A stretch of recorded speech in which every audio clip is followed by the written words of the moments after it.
Nada, muchísimas gracias, estoy encantado de venir a veros y de estar con vosotros, y no tengo más que de agradecimiento. En realidad no he elegido yo esta casa, sino que me han abierto las puertas de esta casa. Es decir, que para mí es una enorme satisfacción el que vosotros, Pedro sobre todo, con el que tengo un especial afecto, pues hayan permitido que esta humilde reflexión, si se dice así, sobre la literatura juvenil, pues haya venido a parar a vuestra colección. Yo tuve siempre un prurito de reflexión filosófica, como ha dicho César. He sufrido en varias ocasiones, la crisis y dedicarme a la filosofía, dedicarme a la literatura. Digo en varias ocasiones porque de adolescente siempre quise ser escritor, pero al llegar a los 18 años o 20 años me vinieron pues todas esas preocupaciones propias que tiene un adolescente que se interioriza y que reflexiona sobre su propia existencia, y entonces las incógnitas del mundo pues me llevaron a estudiar filosofía. Y en aquel momento recuerdo que con 17 años yo dije, anda, pues ahora tengo que cambiar de personaje a los que adoro. Es decir, si antes era Juan Ramón, era Machado, tengo que cambiarme a Sócrates y tal, porque bueno, de alguna forma hice un cambio hacia, pues nada, me introduje en la filosofía, y ahí me llevé mucho tiempo, ¿no? En el estudio filosófico, y bueno, hice mi carrera, empecé a hacer una tesis doctoral sobre la estética de Ortega y Gasset, de la estética de Ortega y Gasset y tal, y en un momento determinado recuerdo que volví a entrar en crisis. Es decir, empecé a darme cuenta de que una de las dos actividades debía ser la preponderante. Es decir, podía llevar las dos actividades a la vez, pero a una le tenía que dedicar el tiempo más decisivo y creativo, y la otra pues tenía que venir un poco a la remoral. Entonces, entonces pensaba que si me quedaba en la universidad, pues tendría que dedicarme a la filosofía de verdad, ¿no?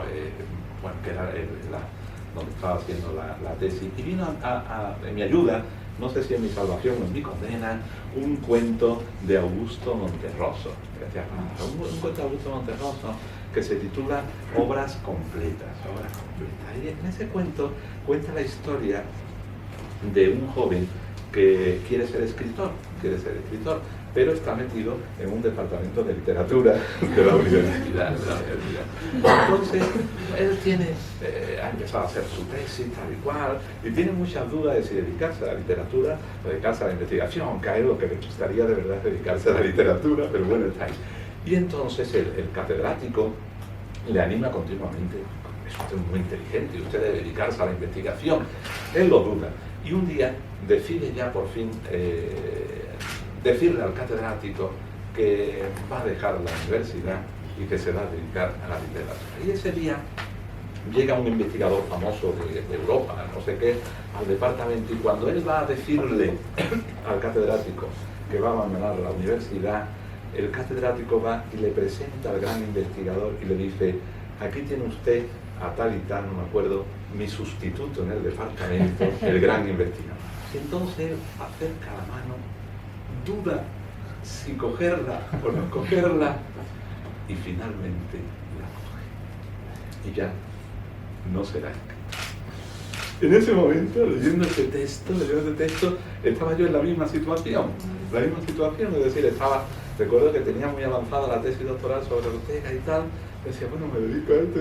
Y bueno, y el cuento de Monterroso es curioso, los destinos de la literatura. ¿Cómo podía pensar Augusto Monterroso cuando escribía aquel cuento en su...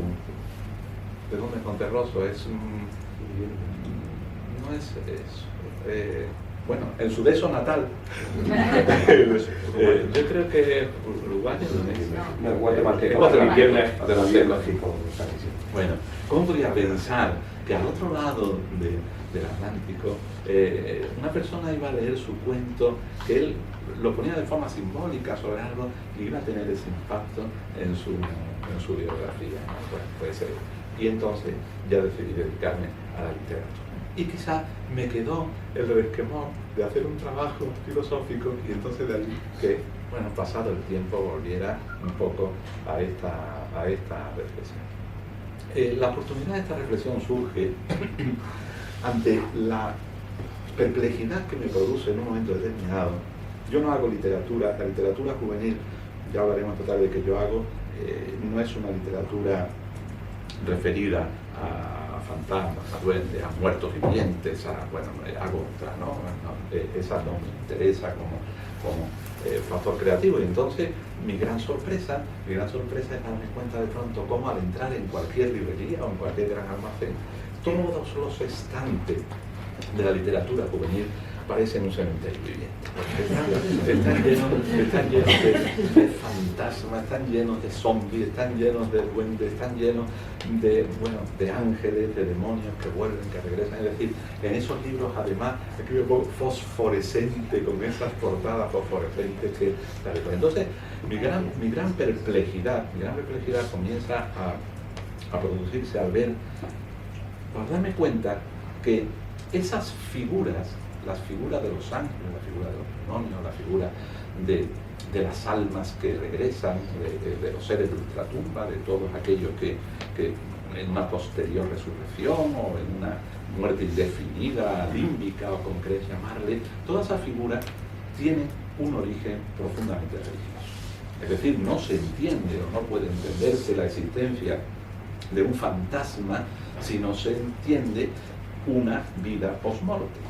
Es decir, si después de la muerte, en un sentido puramente materialista, nos disolvemos en la pura nada, pues no hay fantasma que valga. Es decir, el fantasma es la pervivencia en una figura distinta o en una corporeidad distinta, la persistencia de una realidad que regresa al mundo de los vivos, etc. Bueno, pues empecé a darme cuenta que todas estas figuras tienen unas raigambre religiosas. Cuando digo religiosa, ahí sí tendría que hacer hincapié. Religiosa quiere decir que está en su origen proceden del mundo de las religiones, aunque del mundo de las religiones. Ahora, claro. Y por el contrario, además, ese enorme interés de los jóvenes por este universo se ve contradicho por el hecho de que otra parte de ellos no les interesa para nada el mundo de la religión. Incluso el mundo occidental, vengo a decir en el libro, es un mundo en principio ateo. Utilizo la palabra en Occidente, algo de salvedad, porque el mundo oriental quizás con el auge del Islam pues tiene otras características distintas.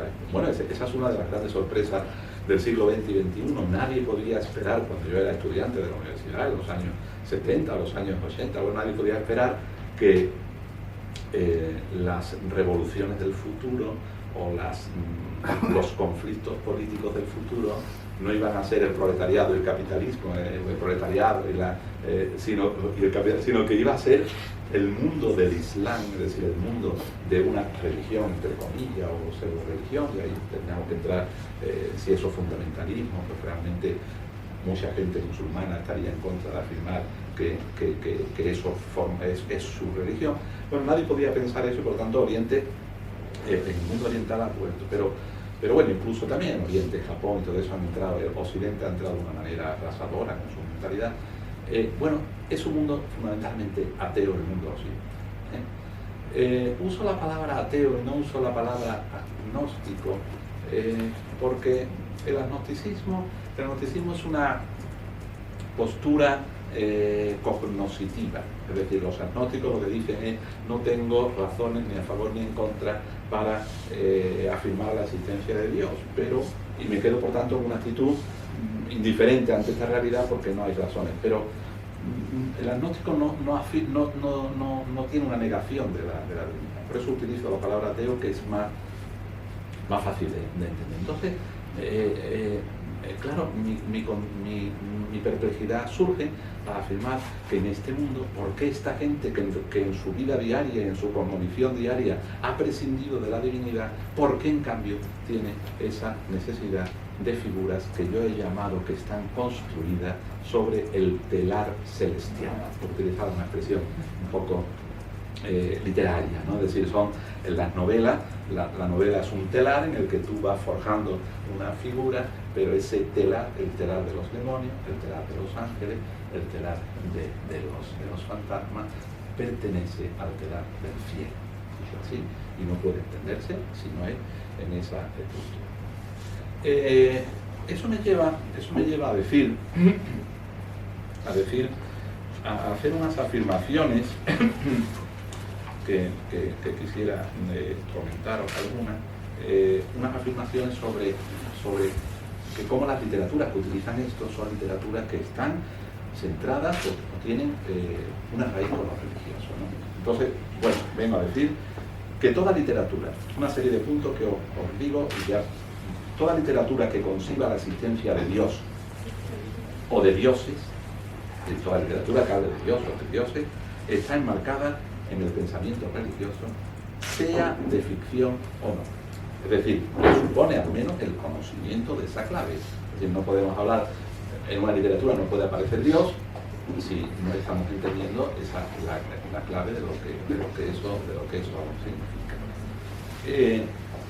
Toda literatura, digo después, que acepte la existencia de un noble mundo no material, y no nos referimos a otro universo planetario, un mundo que se escapa a la percepción humana y que tiene realidad y vigencia sobre este, presupone un pensamiento religioso. Es decir, todas aquellas literaturas que afirman que existe otro mundo, otro nivel de realidad, no otro planeta, porque las ficciones, la ciencia ficción sería perfectamente materialista.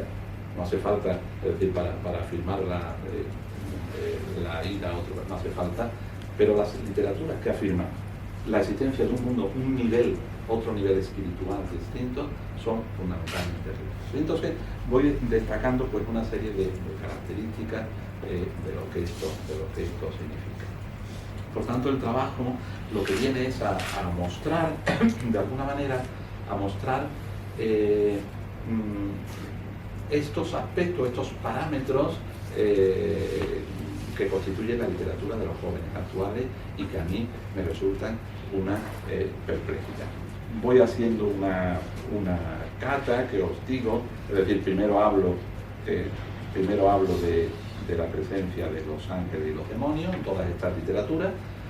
En segundo lugar hablo de la inmortalidad, es decir, todas estas literaturas que creen en la inmortalidad y que afirman la inmortalidad están ubicadas en el universo de lo religioso.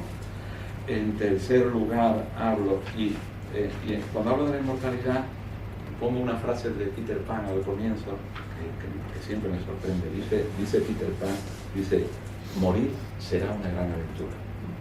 Qué cosa tan sorprendente, ¿no? Morir será una gran aventura, dice Peter Pan. Pero eso no.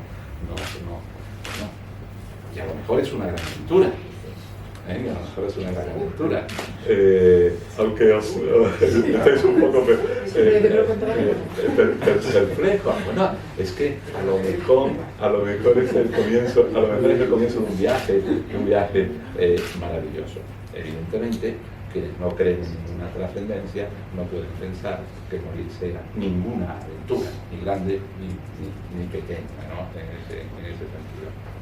En tercer lugar, hablo del mundo de la luz y el mundo de las sombras, otra constante de toda esta literatura, es decir, el mundo del bien y el mundo del mal. Pero sobre todo, y hago la salvedad, es decir, cuando uno considera que el mal es fruto de una decisión de la voluntad humana o fruto de una perversión psicológica, en ese sentido estamos en el mundo de lo materialista. Pero cuando uno piensa que existe un mal con mayúscula, que llamamos el mundo de las sombras, que va dirigiendo el mal, y un mundo del bien, que de alguna forma entra en conflicto con esa realidad, y que no procede de la propia voluntad humana, sino que procede de una realidad superior, estamos en el mundo de lo religioso. Estamos en el mundo en el caso de la tradición judeo-cristiana, en el mundo de Satán, en el mundo del demonio, en el mundo en ese sentido. Y al final, pues hablo también de un aspecto más de tipo teórico que le llamo lenguaje y trascendencia, y que vengo a decir que todas aquellas formas artísticas que consideran el lenguaje artístico un camino o un medio simbólico de comunicación entre este mundo y otra realidad mistérica que no entendemos y a la cual queremos dar sentido, es también está dentro del universo de los religiosos. Y ahí podríamos meter la música, la pintura, la literatura, es decir, todas aquellas músicas, pinturas, literatura que consideran que el lenguaje sirve de tránsito entre el mundo. El símbolo es la aceptación de que existen dos niveles en la realidad y que el símbolo nos representa ese otro mundo que no está al alcance de nuestro. Bueno, tampoco quiero dar, estáis en el descanso y solamente dos cosas más. He puesto al final un glosario de palabras, de términos, de figuras, en definitiva, que aparecen en esta literatura y que incluso muchos jóvenes desconocen su significado profundo. Entonces, en este glosario he intentado aclararles un poco el significado. El concepto de alma, de una raigambre y una tradición larguísima desde el mundo griego, del mundo sánscrito, etc. El concepto de ángel, el concepto de ángel caído, que utilizan casi todas estas literaturas, utilizan la presencia del ángel caído, el ángel de la guarda, el bien y el mal, la cábala, el cielo, el demonio, el exorcismo como elemento propio de esta literatura, los fantasmas, el infierno, un término puramente religioso, la luz, la tiniebla, la magia, el pacto con el diablo, el paraíso, bueno, términos que están siempre o están ligados al universo de los religiosos. Y finalmente he incluido en el librito una selección de textos agrupados por temas, una selección de textos en los que se habla de estos temas que he ido tratando de forma teórica en el corpus de la obra. Por tanto, bueno, pues los temas son ángeles y demonios, pues pongo un texto de Cassandra Clare, de un libro que se titula Cazadores de Sombras. Ángeles caídos, pues pongo un libro que se titula Oscuro, de Lauren Cage. La saga vampírica, pues de Stephenie Meyer con Crepúsculo. Los fantasmas, Tonya Hurley, los mediadores entre mundos, Luis Lozano. Es decir, voy a hacer una selección de textos. Sí quiero hacer una salvedad al final. Estos textos que he seleccionado en el libro son textos que los libreros, los bibliotecarios, etcétera, me han dicho, me han dado con sus estadísticas, que son los más leídos por los jóvenes. No quiere decir que sean los mejores. Algunos son francamente horribles. He procurado, porque no era el caso de este trabajo, he procurado no hacer observaciones valorativas sobre los libros, porque me he tenido que leer pues 20 o 30 libros que me han dejado ahí diciendo los libros de todos los que leen, y algunos no los he podido acabar. Bueno, me he acabado, he saltado y buscando el texto que podía interesarme, porque algunos son francamente horribles, literariamente malísimos. Es decir, bueno, aquí hay uno, parece que cuenta la historia de un asesino que entra en una casa y antes de que mate a los dos padres del asesino, empieza así, el asesino entra a la casa, no se dice ni por qué, va a matar a dos señores, el niño que está en la cuna de 1 año y medio, años, sale andando y como ve la puerta abierta se va y ya sigue andando por la noche por la calle hasta que llega a la puerta de un cementerio y allí los muertos lo ven, ¿este quién es? Entonces, pues, este muerto es vivo, pues lo acogen en el cementerio como es un niño perdido y lo educan durante 15 años que tienen en el cementerio. Entonces algunos, bueno, hay otro en que una chica la más querida, la que tenga más éxito entre los condiscípulos, comiendo un osito de goma, se atraganta y muere. Bueno, desde el principio me parece espectacularmente malo, es decir, que alguien se muera con un osito de goma y tal, y entra en el mundo de los fantasmas. Entonces a partir de ahí lo que hace es volver al instituto.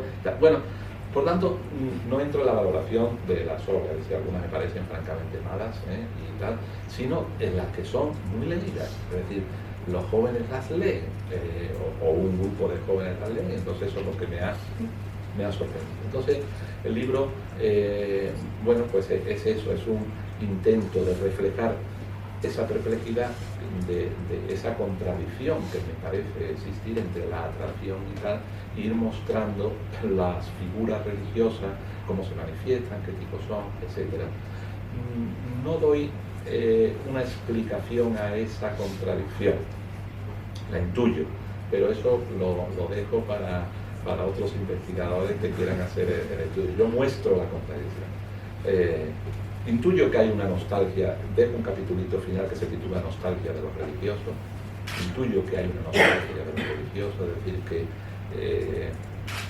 que el mundo absolutamente desacralizado y profano en el que se vive no da respuesta a las aspiraciones de la alma humana, pero bueno, si queréis, de la psicología humana, ¿no?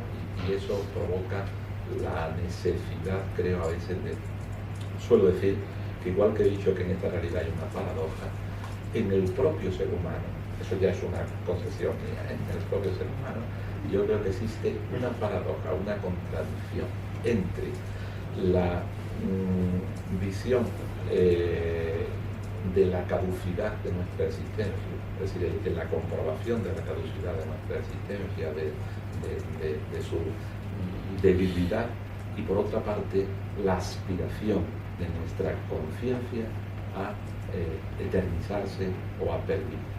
Esa contradicción yo creo que está íncita en el propio ser humano desde siempre, y esa contradicción es la que yo creo que le lleva a buscar de alguna forma respuestas que le den sentido a su vida, y ese sentido pues unas veces procede del religioso y otras veces del otro. Creo que esa paradoja del propio ser humano es la que le lleva a esa búsqueda y a estas contradicciones extrañas. Es decir, porque, y ya acabo, si fuéramos consecuentes, lo religioso debería haber desaparecido ya de nuestro universo como una realidad ficcional, ficticia, absolutamente engañosa. Es decir, como diría el marxismo, la religión sería una superestructura engañosa del mundo, y por tanto, una vez que ya tenemos conciencia de eso y hay una realidad científica, el universo religioso debería haber desaparecido, y en cambio, bueno, se mantiene ahí latente, a veces con formas pervertidas, como son estas, es decir, porque esas afirmaciones de fantasmas, etcétera, y magia, son formas, en modo de ver, pervertidas de lo religioso, pero bueno, de alguna forma ahí está. Bueno, pues eso yo creo que tampoco tendría que hablar más de pues ya si lo leéis, pues espero que responda alguna de las preguntas que os hacéis, y una cosa más, decir, creo que el interés que pudiera tener este libro es el cruce o el entrecruzamiento del lenguaje y del mundo de la filosofía con el mundo de la literatura. A mí siempre me ha parecido muy interesante los cruces de lenguaje de especialidades. Cuando las especialidades se cruzan, dan una luz nueva a veces a la realidad. Cuando un escritor piensa sobre la arquitectura, o cuando un arquitecto piensa sobre la literatura y establece conexiones, o cuando un músico piensa sobre la ciencia, o cuando un científico piensa sobre la música, esos cruces me parece que a veces son luminosos porque nos sacan del mundo en el que estamos, nos permiten ver desde otras maneras. Bueno, nada más, y muchísimas gracias por